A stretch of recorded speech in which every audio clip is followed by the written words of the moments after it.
Hello, and thank you for joining us. My name is Bradley Butler. I am the Executive Director and Curator at Main Street Arts in Clifton Springs, New York. Tonight, we are chatting with some artists included in our current exhibition, Made from Clay. This invitational exhibition features functional and sculptural ceramic works by 13 artists from across the upstate New York region. The collection of work gathered in this exhibition represents a range in material, style, and subject matter, and presents a cross-section of work being made in contemporary ceramics within the region. So I'm just going to share a few images of the exhibition, just in case you haven't been in to see it yet.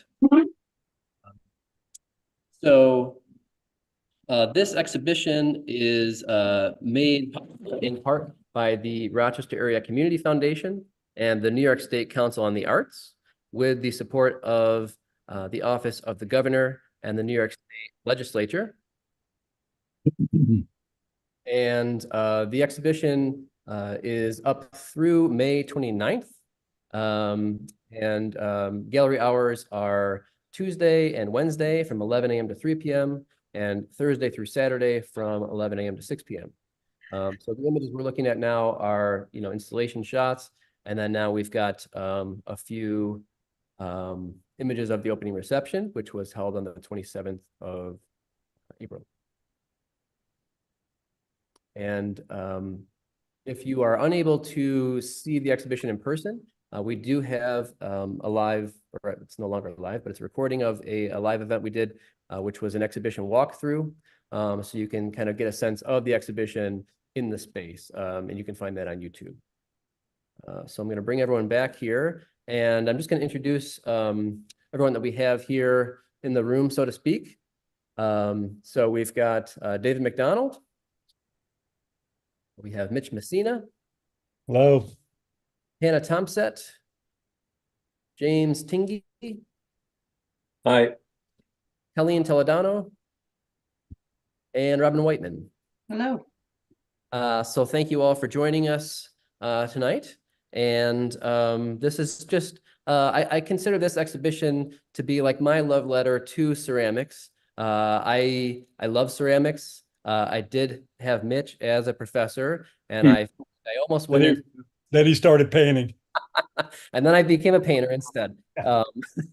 But it was that close. So the next best thing I can do is put together an exhibition like this. And it's really exciting for me, and I hope it's been exciting for all of you and anyone who has come to see it. I think it's there's a lot of great work in this show, and I'm excited to have it here. So what I want to do is just kind of get right into a discussion. And I just want to start with something very, a very basic question. What got you into ceramics? I think this is a different story for everyone. Anyone that wants to jump in first can. Well, I went to undergraduate school planning on being a painter and changed from the fine arts curriculum to the art education curriculum. And because of that, I had to take a ceramics class, and I fell in love with clay and abandoned painting. What I found remarkable about ceramics is that you could take this material that has no intrinsic value and turn it into something of beauty. But I think what really attracted me the most about ceramics was the idea of utility. And so I consider myself a potter. Great. Yeah, I think that it's an interesting thing that ceramics sometimes just seems to take hold of people. That's a lot of the stories I hear if they didn't intend to go to school for ceramics. I started when I was 12. I got into a class. Before that, I was, painting, drawing, playing with mud in the yard. And I was a very tactile child, didn't really do school too well, focus issues. And I just kind of fell in love with it. And the clay class I was in was like it was like a family away from family. And gave me a lot of kind of support, made me feel like I had a place where I fit in. And it was full of, the class was full of a bunch of oddballs, and we just loved being there. And the teacher was very creative, very talented man, and really encouraged kind of like a club atmosphere. And from there, I don't know, I couldn't give it up. I just kind of fell in love with it, and I love the feel of it, the tactileness of it, the smell of it. Yeah. And so from that early age, did you kind of know that that's what you wanted to work with? Or is it just like a casual thing that was with you a while, and you're like, oh, well, maybe I should think about that?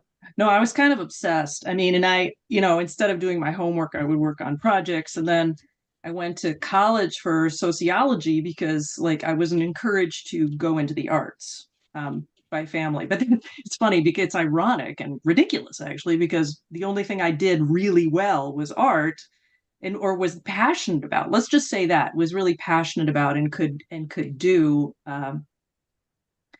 So yeah, I did it on my desk instead of doing my homework in college, and eventually I had this fantastic world religions teacher, fantastic, and she's like, Robin, what the heck are you doing here? She's like, go to art school, and I had to, yeah, I had to at a certain point. So, yep. I think like Robin, I started in high school. I was super fortunate to go to a high school that we probably had 8 or 10 potter's wheels. You don't think about it at the time. We mixed our own clay. We made our own glazes. We had a cone 10 gas kiln.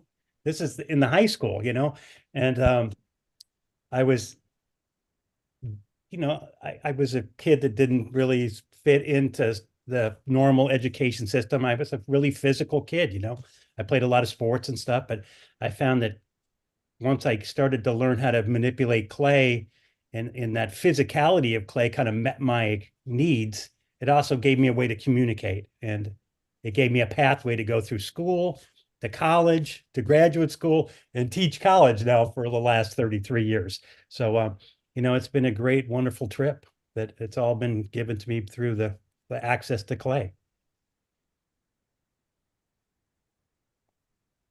Well, that is similar. I actually have a degree in environmental science. So I went to school, pre-med, did biology, and then where I went to college, you had to have a minor outside of what your major is. So because I was in the sciences, I ended up having to have a minor in humanities. And I took a ceramics class and fell in love with it, I think, which is pretty much what happens to everybody. That I also skipped classes and made my parents very unhappy because I started taking classes, like art classes in college when I was a junior. So I was already sort of supposed to be a scientist, and I had finished my degree in environmental science at that point, and then decided I wasn't going to do that, and I wanted to go to continue making art. At the time, I didn't know I wanted to continue, like go get my master's or anything like that, but ended up doing a post-bac at UMass Dartmouth in ceramics. And then right after that, went to Ohio University. So I actually was quite young when I was in grad school. And it's funny, like now I think, like I meet other 22-year-olds and I'm like, God, I don't know how I must have known that I wanted to like be in ceramics to be that young, and like immediately was like sort of thrown into that. So, but which is interesting, at Ohio, I was sort of more of a mixed media artist. And actually when I was there, I didn't use that much clay, but they were very encouraging. So that was nice. And it's really only been in the past maybe 10 years, I've been doing a lot of clay lately. And I see that happen throughout my career. It's like I leave it and I come back, and it just like never goes away. But there'll be like periods in which I don't use clay at all. But like right now, I'm like really into it. So I think I like the challenges that it presents itself.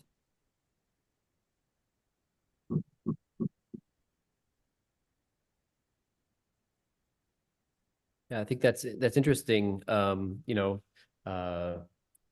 way that material, it's like if you're in a ceramics exhibition, right? This is a ceramic artist, but you're one that uses you know, there's acrylic and there's different other materials in there. I think that's, you know, and it's also, you know, it's interesting. Did anyone say, you know, when they wanted to go to college, I mean, did anyone go to school and say, I want to be a ceramic artist? Did anyone have that experience? I think I was close to that. I wasn't totally decided on ceramics, but I knew from high school that I liked ceramics a lot. And then I went to art school and tried to get into a ceramics class as soon as I could, and it was a good fit. And then I just stayed there. So I think that's kind of my path.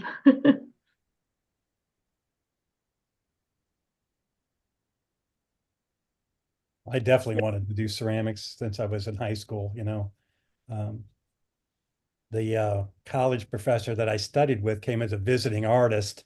She was a little stocky woman, and she threw, you know, in high school, you're trying to make maybe a 4-inch pot, you know, and you think you're the master of the universe.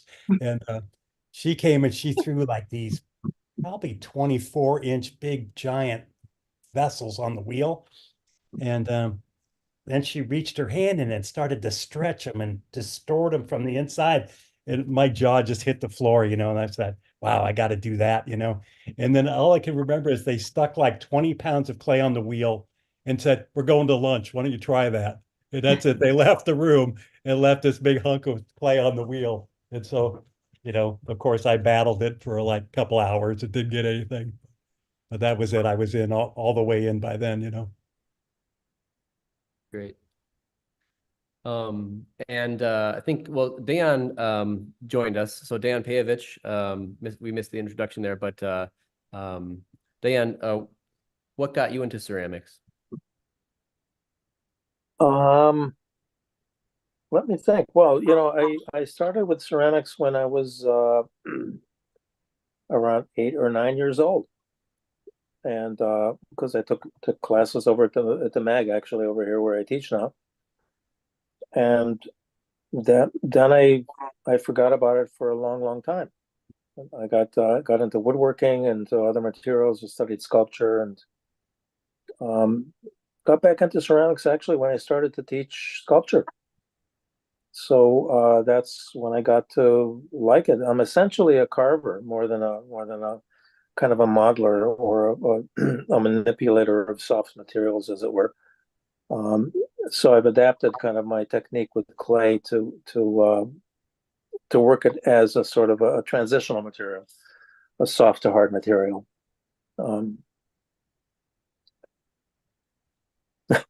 Great, thanks. And James, what about you?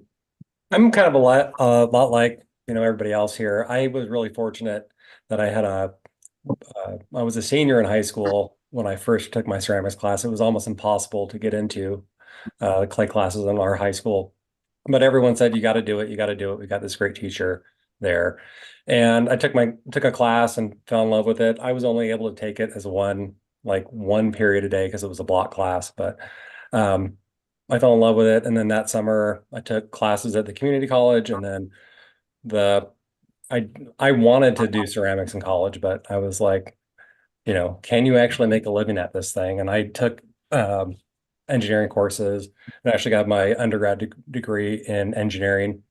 And that whole time I was able to work at a community studio on campus and continued there, and then got to work with a lot of professional potters during my college time and post-college before I decided to go to graduate school. Got it. And I think that you and Colleen went to the same college, right? Yeah. Several years apart. Yeah. Yeah. What year did you graduate? 2012. Oh, yeah. 2005. Yeah. Just shy of a full degree, right? Yeah. Huh. Well, yeah, I noticed that when I was looking at your bios, that was a common thing for you. Well, the next thing I wanted to ask about is, you know, materials. You know, anything about the current materials that you're using that really drive the work in interesting ways for you? So whether that's the clay body, the glaze, you know, an accidental thing that you mixed things together and weren't quite sure what was going to happen, and then that did something for you. using materials in addition to clay?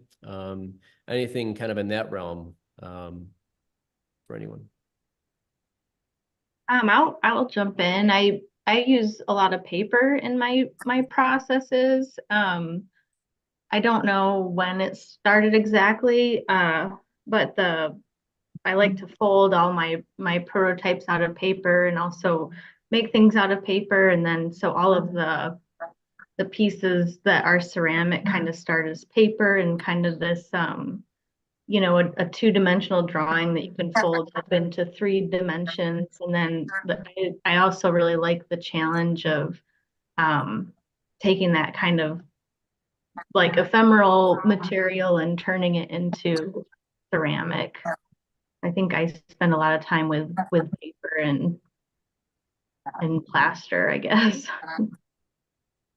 Yeah, and you're well, I guess I mean I've been to several of your studios, I guess, but Hannah, I met Hannah when I was working at the what was the Genesee Center for the Arts and is now Flower City Arts Center when she was a resident there. So that was what, 2011 that you started? I think 2012 or 13. 12? Yeah. Okay, yeah, so 2012.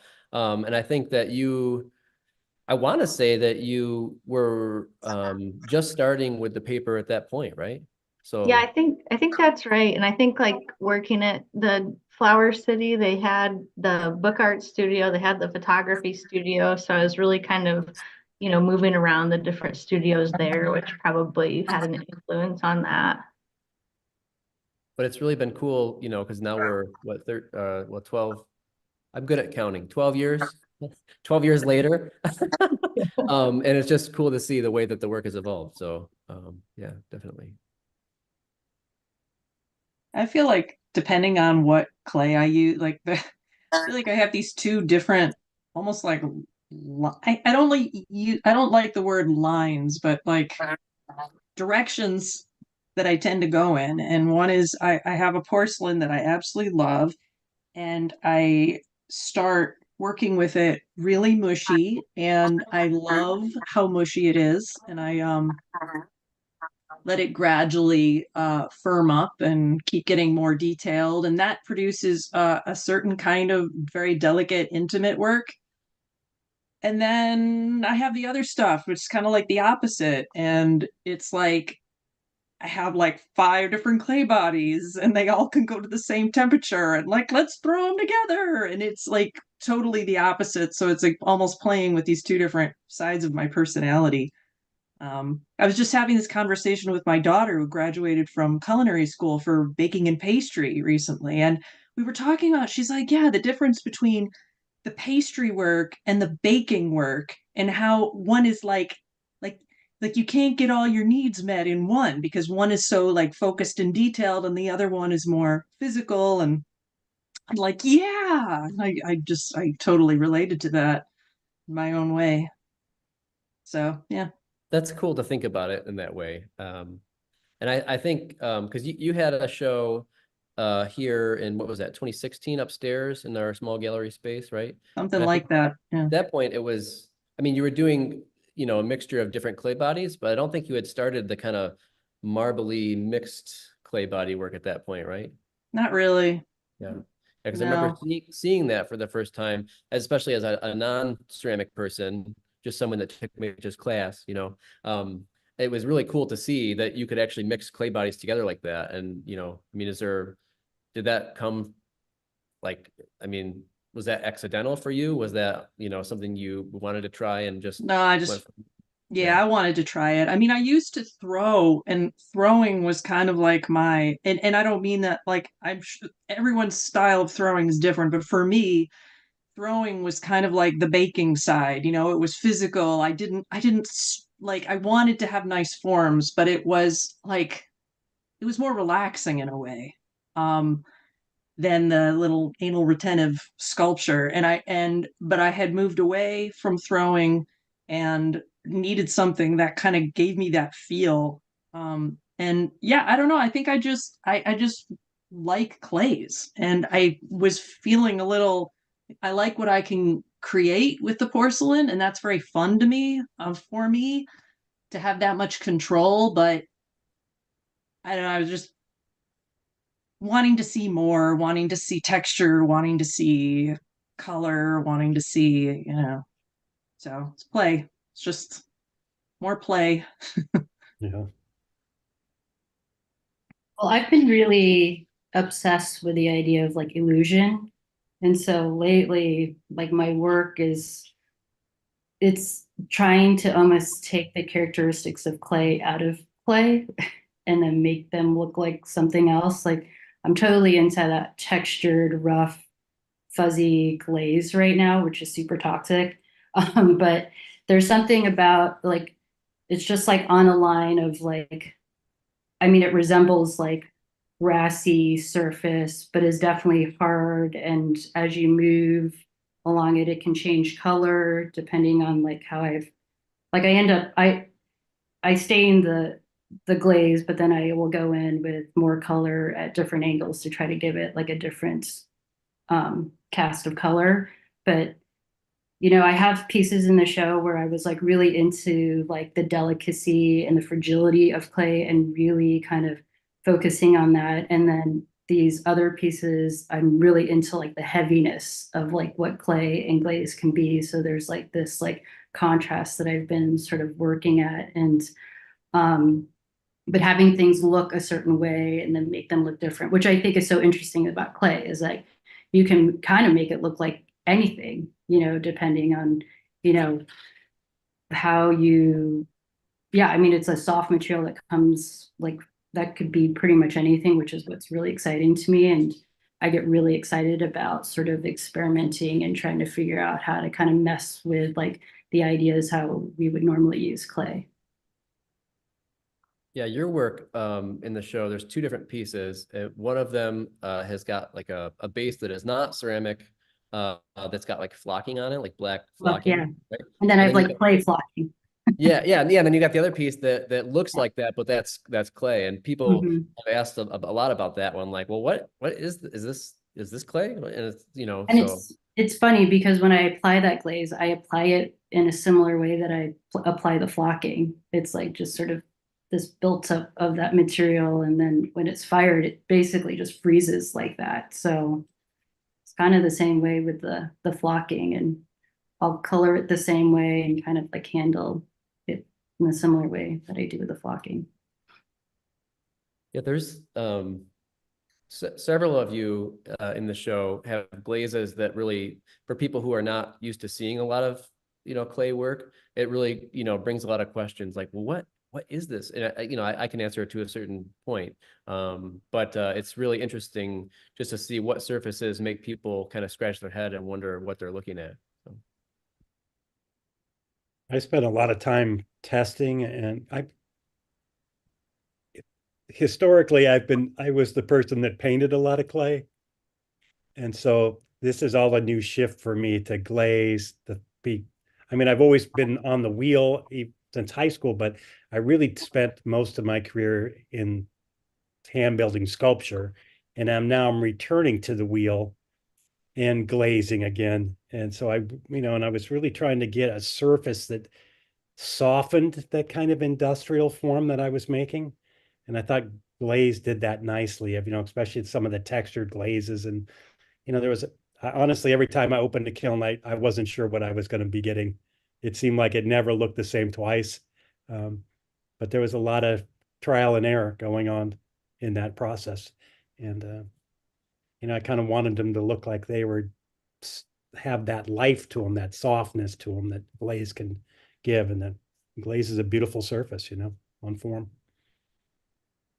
Yeah, I thought it was really interesting when I did the studio visit with you, because I hadn't seen a lot of that newer work with the glaze, and knowing, what your work was like prior, with that kind of layered paint, building a patina with layers of paint, which was very convincing. It felt like some of it felt like metal, it was really interesting. But now it's like you're getting what you were striving for with the paint, and you're getting it with the glaze, and I think it's even richer, which is really exciting to see. Yeah. Thanks.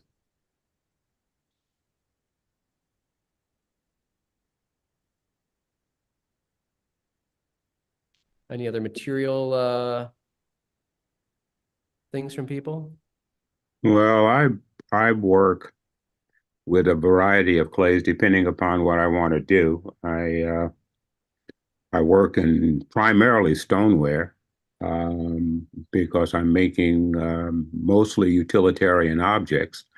Um, the pieces that are on the pedestal behind you are earthenware, and they're part of a series of pieces that are based upon my African influences. And when I feel I haven't suffered enough, then I work with porcelain uh, for a couple of months. Only because I like the way my glazes look on porcelain. My work is primarily about the vessel, and how surface decoration changes the perception of that vessel form. And a lot of the inspiration, sources of inspiration, have to do with textile patterns and body decoration and various kinds of ornamentation that is used in the sub-Saharan African cultures. And so my undergraduate professor was an incredible glaze technician, and he taught me a lot about glazes. And he used to say the only reason why he makes pots is so that he has something to put his glazes on.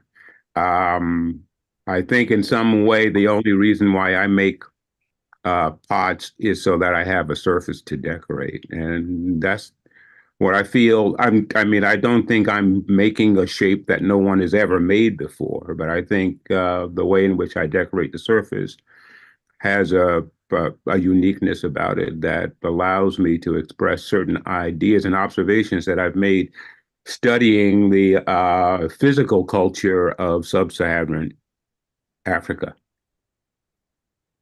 And some of your, or I guess the two, the two behind me here use other objects as well. I mean, is incorporating other media, like the shells and the Well, other. that's a very common thing in African culture, the mixed media, so to speak, kind of thing. And there are things that are possible using non-ceramic materials that I've started to investigate. Partly as an echo of my interest in African culture, but also I've started frequenting. There's a place here in Syracuse called Hiawatha Fasteners, and they have an incredible selection of all kinds of nuts and bolts and pulleys and things like that. And I've been thinking about maybe trying to incorporate some of those things in some of my earthenware pieces as well.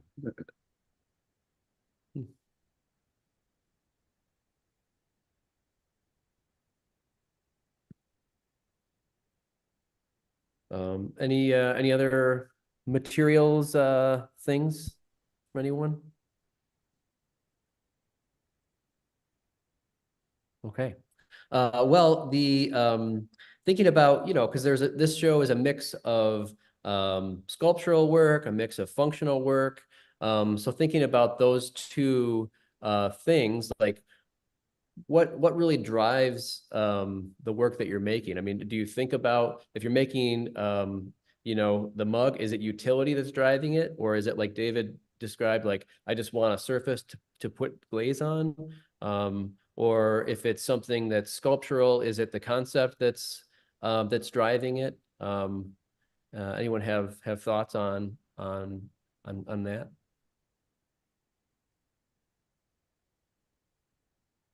I think I'm all over the place with that, to be honest with you, because there are times where I don't come in like with an intellectual idea. I'm like, I'm going to do exactly this. Like it doesn't generally, I mean, but I definitely will have flash of an idea, a bit of something, start with it, see how it evolves. I like my work the most when I can kind of allow it to like have a dialogue with it as I work.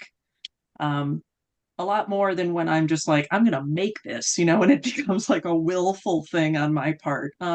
Nothing wrong with that, but it's just, I don't know. I like the mystery of kind of allowing it to evolve. And sometimes it's a form that I kind of fall in love with and can't stop making, and it just kind of evolves. Like for a while I was doing, and I don't think there's any in the show. Well, kind of like the two-headed. In this case, there's a donkey, with a little head on it. But for a while I was doing these, double horse with like a figure in the middle and like on these little tiny legs, and I just can't. I don't know. Years ago, it became almost like a meditation. Um, I just didn't want to stop, and I didn't even know why. There was something that was very just felt right. And then there are other things like the stuck cat that's in the, or whatever it's called, cat in distress, that's in the show. And that one, like, I really like that piece. And that was like, I don't know, it just was like, what's happening here, as I'm working on it, like, wow, who is this? I don't know. Yeah, but I like it when they evolve sometimes with the story too, and one leads to the other, and they're kind of like friends. I could go on and on, but I won't. So that's my.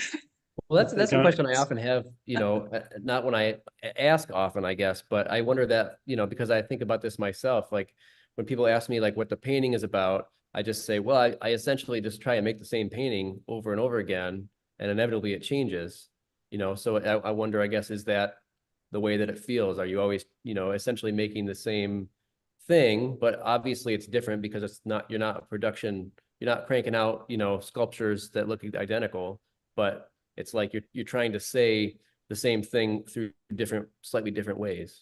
Sometimes I feel like that, and then other times I'm like, I don't know. Like recently, I've been in this "what the heck am I doing" phase. Like some of the old forms are like, nope, we're done. Like and I kind of am like, okay, what now? What now? You know. So, but I do feel like it's like a conversation. Like one piece kind of leads to the other. But I know what you're talking about, and I've definitely done that. I don't feel like that's really what's happening right now. I'm trying to use the kind of the formal of industrial objects, that we kind of take for granted, the kind of mundane, the things we see around us all the time. I mean, we as artists we're spectators of the world, we're taking in all this information, and there's such beautiful forms. Like I look at a lot of plumbing parts. I look at, just odd industrial materials and tools and forms. And it's not only conceptually to see how humans have modified and manipulated and changed those tools over time, but it's also just they're really how they've created them to fit in your hand, to serve a certain purpose. And I think there's really a nice connection there between kind of the human quality of a tool as well. If I don't know if you guys have ever heard of a guy named Henry Chapman Mercer who built a place out just north of Philadelphia in Doylestown, and he collected pre-industrial tools in the early 1900s, seeing those tools kind of being wiped out as kind of industrialization kind of swept through the trades and kind of preserved those tools. And it's really a kind of a nice history of what those things, how they operated, how people connected with them, and the kind of humanization of those tools that we're getting alienated away from. So I always think about those when I'm looking for objects, when I'm looking for ideas, is to look through things that people don't expect to be art, and kind of elevate them into a certain status that they become, that object that we consider, art of some kind. I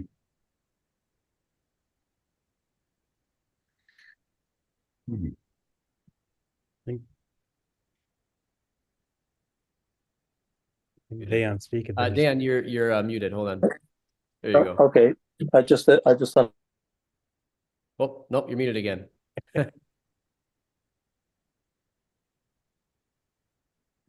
hold- Hmm. I don't think, know. I don't know there why you this go. keeps You're doing good this, now. but can You're you hear good me now. now? Yes. Okay. Thanks. Dialogue. Robin mentioned dialogue, and I think that's a key word that I tend to respond with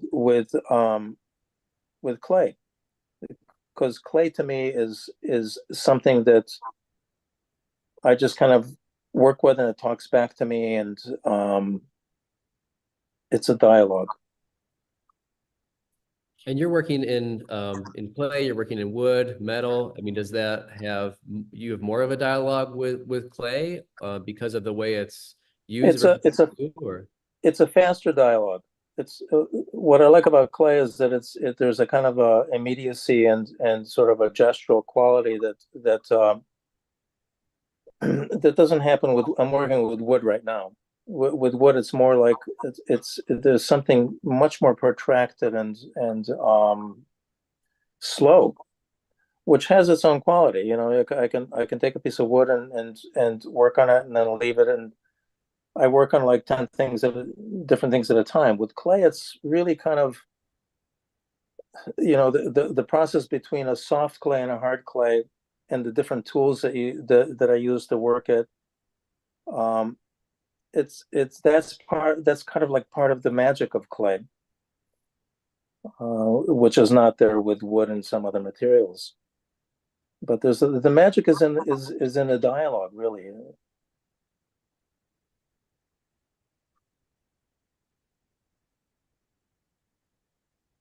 Yeah, and that dialogue exists on the wheel, except that the pace of it is probably a lot faster. But one of the things, one of the projects that I've taken on for the last couple of years is I call it my 100 Bowl project, and it's a fundraiser for nonprofit organizations in Syracuse. So I throw 100 bowls, and then I donate them to an organization to sell them. And one of the things I discovered, well, the bowl shape to me is a universal shape. I mean, regardless of what culture you go to, you'll find something that resembles a bowl. But one of the things I discover when I throw this 100 bowls, and I usually try to throw them in 1 or 2 days, is that I start out with a certain idea of what I want these bowls to look like. But by the time I get to bowl number 7, the shape of the bowl has changed completely. And I start seeing possibilities just in terms of form that I hadn't been aware of prior to starting. And so what happens is that there is this dialogue between the bowl shape and me on the potter's wheel. And even when you try to make exactly the same bowl every time, it's very difficult to do. And I find making sets of things kind of like a death knell of creativity. And so I avoid making sets of any kind. And I enjoy the idea that I may sit down on the wheel with a particular idea in mind. And as this lump of clay is being formed, like when you throw a cylinder or you throw a vase or some form like that, or you're trying to throw a form like that, you start out with a cylinder and then the cylinder is shaped into that vase shape. Well, in the process of doing that, you go through hundreds of other different shapes. And at some point, you may discover that one of the preliminary shapes that you're going through to get to what you considered was going to be the finished shape is better than your original idea. And so your ideas change about about uh, about what a vase is or what you intend to make. But I I've reached a point in throwing. I've been throwing on the potter's wheel for about 55 years, and I reached a point of throwing that it's something now I don't even have to think about. To me, it's like drawing three-dimensionally, and I think at that point, when I've reached that point, then I'm struggling less with technique and I'm more in tune to the possibilities of the material and the form. And it's sort of like I said, drawing in 3 dimensions. I like hearing you think about it that way. I think that's interesting, and thinking about, you know, the volume at which you're doing things, but not maybe not for the point of making them identical. You know, that really makes it go somewhere where you maybe didn't expect it to be at the end of it. Yeah. Yeah. Well, we've talked about, you know, clay. We've talked about, you know, certain surfaces. The one thing we haven't really touched on is something that I think about when I went to my trip to Alfred, and I saw Hannah and James, and we're looking at the, you know, like the wood kiln, the soda kiln, and thinking about the way that atmosphere, you know, affects the clay body. So I don't know if James, your work really relies on that in this exhibition. Can you tell us a little bit about that? Maybe your you know, tendency to kind of work in that way. Like, what is it about that kind of firing that really drives you to make that work? Yeah, I've been really invested in and involved in both soda firing, mostly wood firing for the past, I guess, almost 24 years, since I first, you know, had an opportunity to fire a wood kiln. The Someone said earlier how, you know, you make pots to put a glaze on them.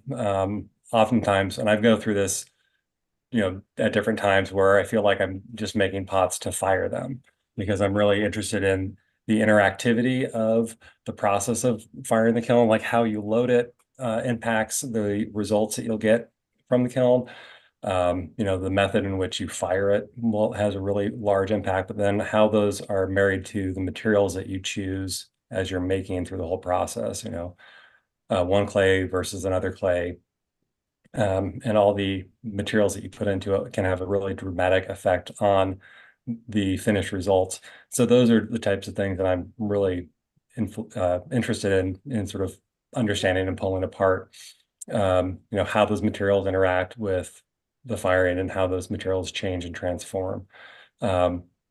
So mostly lately I've been soda firing because it is a little bit shorter. I find that I have less time in the studio lately with you know, house projects and my day job. So the soda firing is really much more of a let's say faster way of getting to the sort of the surfaces and the you know, those effects that I want out of my work.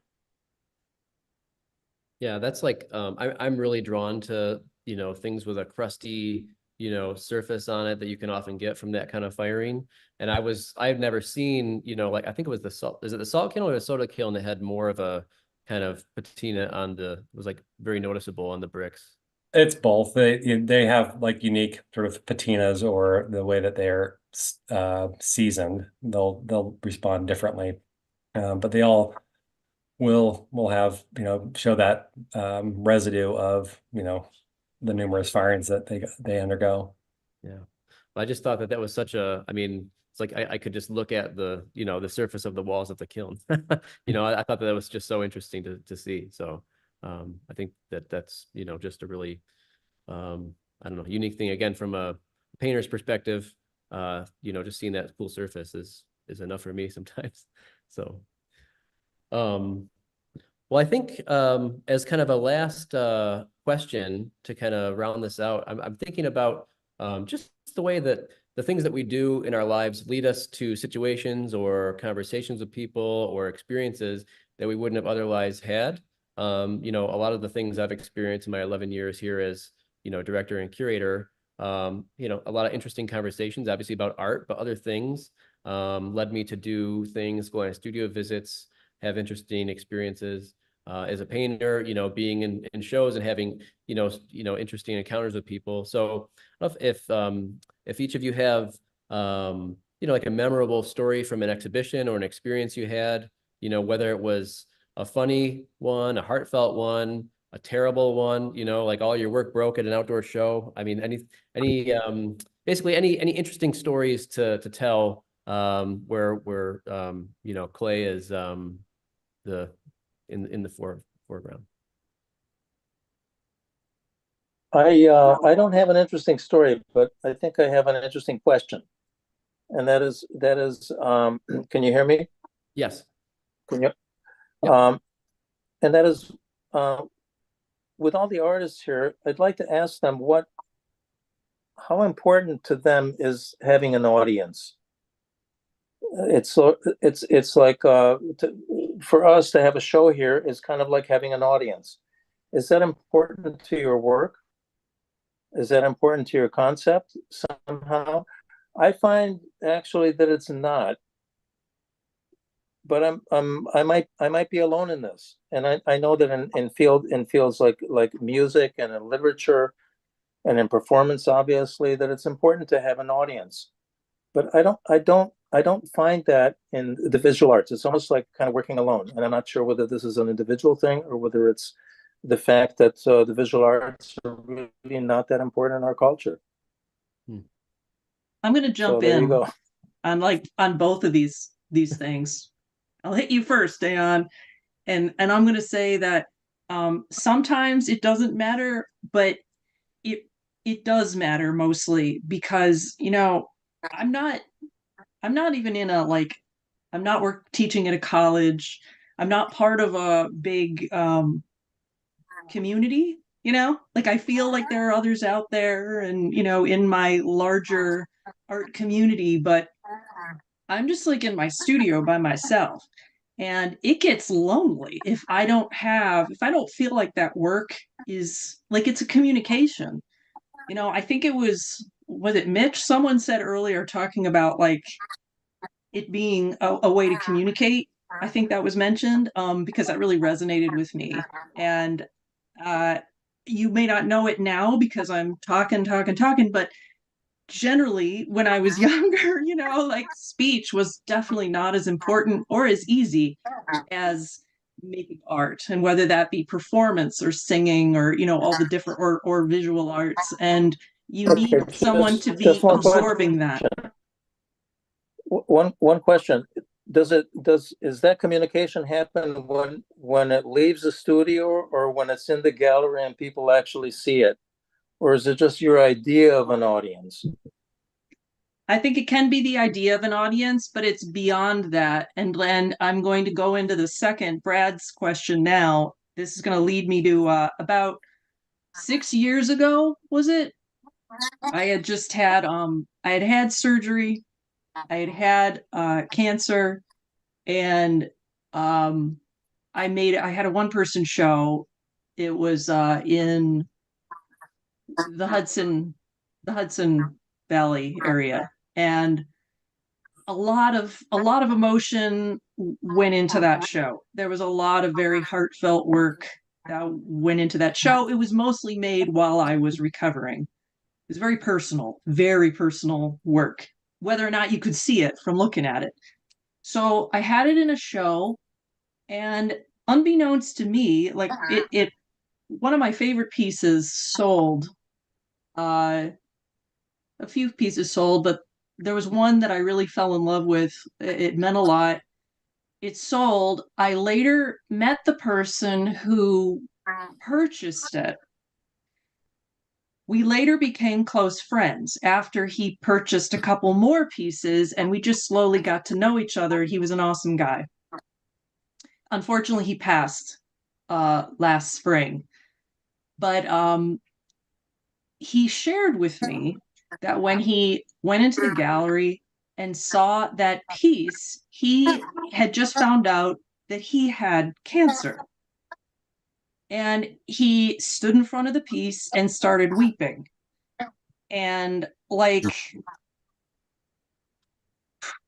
I mean, yeah, I'm friends with his daughter now. You know what I mean? Like, so it's like the deepest connection that I could, other than like my connection with my child, you know, it's like the deepest kind of connection that I can imagine having is like a relationship that's formed through a piece of art that I made when I was that meant a lot to me. So yeah, that's my answer. Okay. Yeah, I like how that overlaps both questions for sure, or answers both questions. Yeah. Yeah. Other stories or answers to the question of an audience or both? Well, I think for me, there are two instances where an audience is important and an audience isn't. When I make my larger, in quotes, exhibition pieces, I'm not so much concerned about because my work is about utility, and either actual utility or the idea of utility. And so some of my larger pieces are about the idea of utility. How can you take that idea and manipulate it in a way to create something that's visually interesting? But on the other hand, I'm a potter and I enjoy making, in quotes, functional objects. And in that particular case, an audience is very important. I guess I'm always kind of disappointed when people say they purchase one of my pieces and they say it's going to occupy a very prominent place on my shelf. And the notion that this piece that I made specifically to be used is going to become an artifact that's going to sit on a shelf is kind of disappointing to me, because it's like having a collection of bells that you never ring. And so, in one sense, when I'm making my functional work, my utilitarian work, the fact that people will use it and interact with it is very important, and I'm very conscious about that. But my larger pieces, they're about a different kind of idea. They are centered around the vessel form, but they're not really designed to be used. Uh, they're talking about things that are a bit larger than and a bit more personal than a utility for me. Yeah, I think the idea of an audience is definitely an interesting one. I think that the artist as a solitary person having ideas and bringing those forth in the studio is a part of what all of us do. And maybe for some of us that's kind of the all we really need. But I know for myself, I really crave conversation and connection with people, and I feel that my creative output, whatever it may be, is my entry into that conversation. And maybe if I guess I don't know how I would do it otherwise.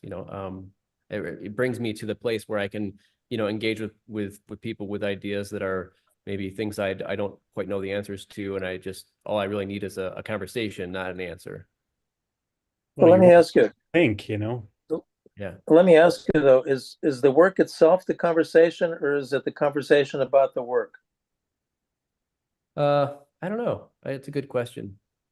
I think there's something internal that happens as a conversation, you and the material, you and whatever deep thing in there you're working on. But I think for me personally, I really want to talk with people about the ideas that I've had, or to see what their reaction is to the thing that I made, and see, well, what does it look like to you, and whether or not those two things are the same, that doesn't really matter. It's really just any conversation. I often say to people that my goal here as a curator is just for people to come in and then leave with some thought that they didn't have when they were here, before they walked in. So it doesn't matter what it is. I'm not trying to get across a very specific idea to them. I just want them to have an original thought in their head. That's all that's my biggest goal, which is not a lofty one. So that's good.